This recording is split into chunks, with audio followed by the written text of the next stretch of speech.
Hey guys, it's Lee Taylor. That's the 2021 i30 Sedan, and this is a Right Lane review.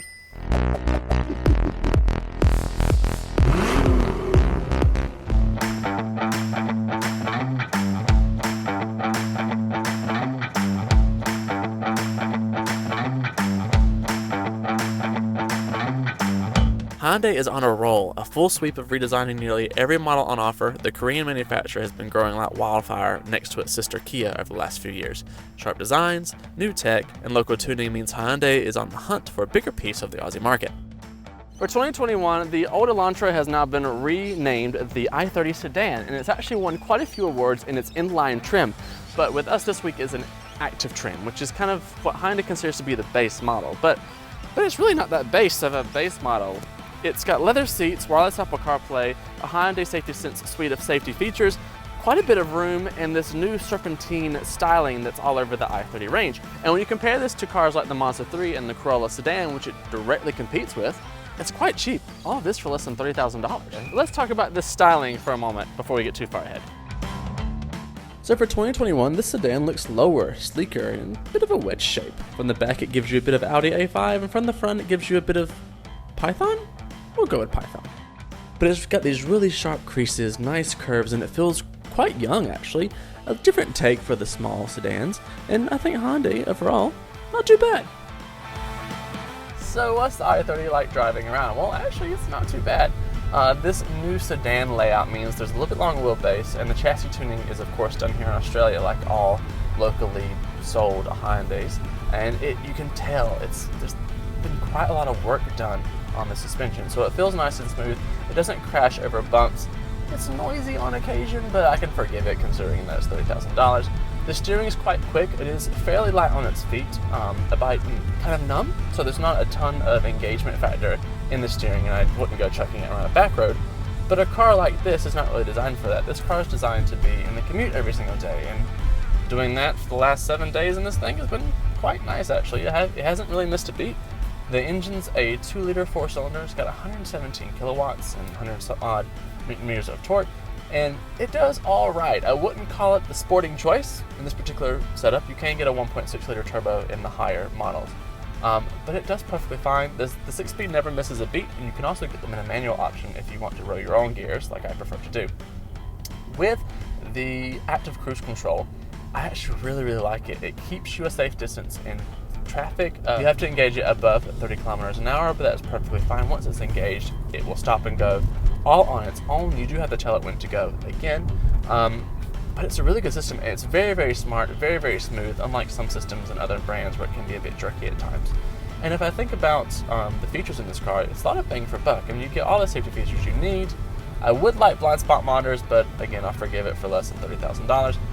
But I mean, yeah, it's very easy to live with and quite roomy and very comfortable. And even out on the open road, there is some tire noise, but it's nothing bad at all. It's quite nice to be in, and for a commuter, yeah, nothing out of the ordinary. When I think about this car's competitors, you have really two main ones: the Corolla Sedan and the Mazda 3, and both of them have their own strengths against the Hyundai. I would say the Corolla is probably the most economical choice, being offered in a hybrid powertrain, a bit of a premium, and the Mazda 3 is closer in price, but it's definitely the driver's choice, a bit more sporting feeling. But if you want a really well-rounded sedan to have around town, i30 Sedan's a pretty good pick. So how's the interior intake on the i30 Sedan? Well, from the driver's seat, it's not too bad. I mean, materials and Hyundai don't always get along, but they've actually upped their game in this car. It looks better than the cars of the past, though it still gets kind of scratchy down low in some of the plastics.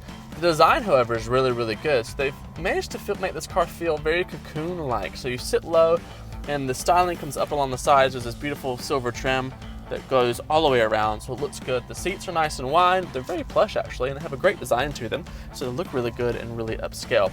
The wheel design is new. You do get a faux leather wrapping on it, and it actually gives you a nice place to sit your hands when you're stuck in traffic. And speaking of traffic, with Hyundai Safety Assist, you also get their Smart Cruise system, which means from 30 kilometers onward, it will keep a safe distance in the car in front, and it'll also do a stop-go function. So if you're in heavy traffic or out in the motorway, it'll actually come to a complete stop for you and then resume again to get you on your way. And with Lane Keep Assist and Lane Centering Assist, it also actively keeps the car in the middle of the lane. So it's a nice little fatigue reducer when you're out on the commute. For infotainment, you get wireless Apple CarPlay and Android Auto. It's been a little bit glitchy with me in this particular car, but I'm just going to chalk that up to this being an early model. It should be good to you by the time it gets back. Beyond that, it's just the normal suite of Hyundai infotainment for this base model, no nav or anything like that, and that's perfectly acceptable Apple CarPlay. Beyond that, plenty of space. I mean, big cup holders, big pockets in the doors, some nifty little pockets around. Yeah, really usable and overall a pretty decent place to be day to day.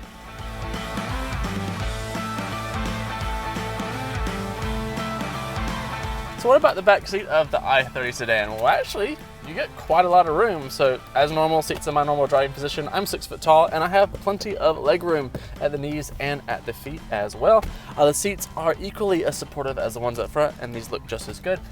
Headroom's okay. It gets a little tight at the back, and I reckon if this car had a panoramic roof, it's like the inlines, it'd probably be even tighter, but it's all right, and you can see it pretty well.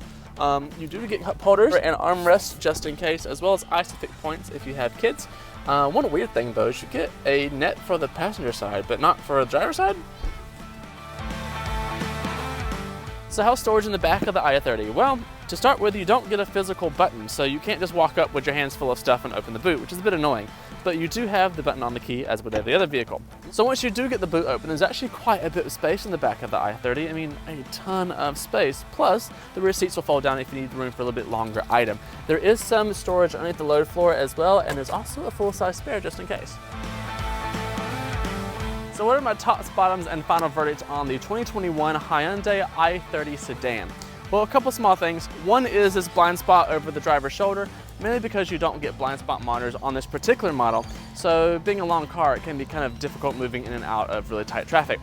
The sedans are also quite niche. You really only have the Mazda 3 and the Corolla to deal with, and so you could argue that hatchbacks and SUVs are more practical for around the same money, particularly the small ones. And then from a driving feel perspective, it's quite light in the hands and lacks a little bit of feel for me personally. Some people would prefer that, much lighter, more, I guess, easier to drive. But for me, I like a bit more engagement, and that's just a personal preference. So what's on top with the i30? Well, this is a marked improvement over the old Elantra. I mean, it's a significant step forward, and it looks fantastic, and it drives fairly well as well. Plus, you get tons of standard tech, Hyundai Safety Sense, wireless Apple CarPlay and Android Auto, leather seats, things like that. And it's cheap, less than 30 grand for this entire package. That's really, really good. You can tell Hyundai's really trying. So what's my final verdict on the 2021 i30 Sedan? Well, this is another great addition to the Hyundai range thanks to the Korean brand, and it's a good car to be in day and day out. I can completely understand why it's turned so many heads. And actually, I'm quite interested to see if competitors can keep up from now on. Good job.